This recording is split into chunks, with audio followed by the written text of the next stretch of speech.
word epidemic gets used a lot these days. But people are dying of drug overdoses in record numbers. The opioid crisis and the increasing number of people being rushed to the ER. She's barely breathing. She needs 2 doses of Narcan. Almost killed my kids. I didn't even have it in park. 2 women unconscious in an SUV. But say one response has become too common. In 47 minutes, there was already 9 deaths. The pandemic is devastating the very fiber of this country.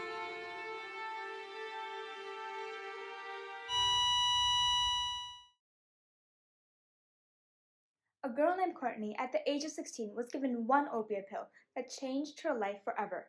The pill made her feel like her emotional pain had gone away, and this quickly turned into an addiction. She dropped out of high school, and her only motivation was getting more money so that she could buy more opioid pills. She walked out of many treatment facilities, however, it only kept getting worse, and it took the worst turn when she tried to overdose and kill herself on opioids. She turned her entire life around when she went to a treatment program. She now helps and inspires so many other people who struggle with the same abusive behaviors that she once had to struggle with. This true story shows just how much of a negative impact that opioids have on individuals. We need to prevent more devastating situations, and in order to do so, we have prepared some methods to help. So first of all, what exactly are opioids? According to the National Institute on Drug Abuse, opioids are a class of drugs that are used to relieve pain. Additionally, there are 3 classifications of opioids, including synthetic, prescription, and heroin. The persistent problem that we will be discussing is the opioid epidemic, specifically referring to the growing number of deaths and hospitalizations from opioids.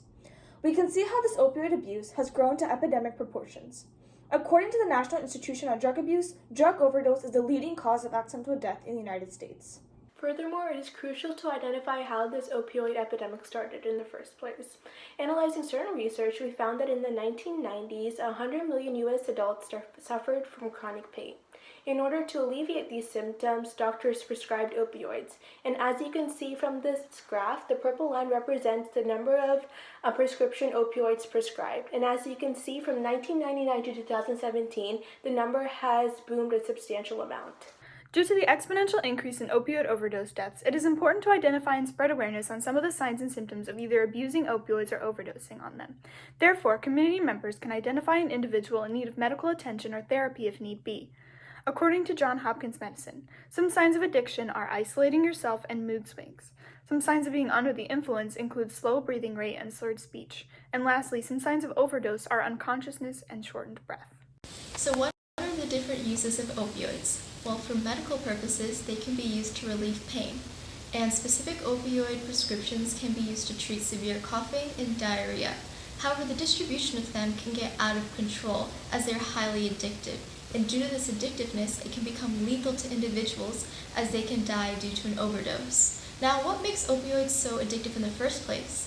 Well, opioids bind to certain receptors throughout the body's organs, which include the brain and spinal cord, and they release large amounts of dopamine, a neurotransmitter, which gives the user a sense of pleasure and relaxation. And this action makes the user want to relive this experience again, which makes this drug so highly addictive. Some statistics are, in 2017, more than 47,000 Americans died as a result of an opioid overdose, including prescription opioids. To put things into a more imaginable perspective, every day, more than 130 people alone in the United States die after overdosing on opioids. These statistics show just how much of an impact this opioid epidemic has had on America. Young teenagers 15 and above start using opioids because they are not aware of the possible consequences, and they usually obtain them by sharing unused pills with one another. Adolescents from ages 18 to 26 in college and late high school start misusing this because of peer pressure, social parties, stress, and anxiety. And this leads to them misusing it later in their life and turns into an addiction. A total of 3,182 students completed the MIME test, a newly developed self-report instrument. Nearly 1/3 reported misuse of medication more than once a month. Instead of stating the problem, let's discuss the most important topic, which is methods to decrease and stop the abuse. For our first method, we believe the best way to tackle this opioid epidemic is by having the government mandate policies concerning drug misuse. Naloxone is a medication that reverses the effects of an opioid overdose, and it does so very quickly and efficiently. This medication has minimal and non-life-threatening side effects and is very safe to use. Now, most states allow people to obtain naloxone without prescription. However, most people don't willingly buy it. It costs an extra trip to the pharmacy to obtain one, and some pharmaceutical places do not have it in their supply. So in order to help, we believe that the government should mandate that in all states, doctors should give a type of naloxone along with the prescription of an opioid. So just in case there's an overdose, an individual can administer it after calling 911. You might think that funding would be an obstacle, yet according to the President's 2019 budget, it stated that $74 million are allocated to increase the availability of overdose-reversing drugs such as naloxone. We believe that the government should regulate this issue through education. These opioid drugs can be abused and taken for recreational use starting at the middle school to high school ages. We believe that having these educational programs implemented into a school's curriculum will help young adults make better decisions. It is especially crucial during the middle school and high school years because this is when the brain starts to develop and formulate decisions and judgments, preventing future misuse of opioids. In these curriculums, educational programs can provide information regarding drug prevention and schooling. Young children are currently faced with the influence of illicit and illicit drugs, and education can counterbalance this. So what are the gaps in current drug education programs? Current education programs only focus on drug abstinence, but do not give students the tools needed to make safe decisions and reach out for help if problems with drugs do occur. So if we can address these educational groups to solve their problems, the programs will be more effective.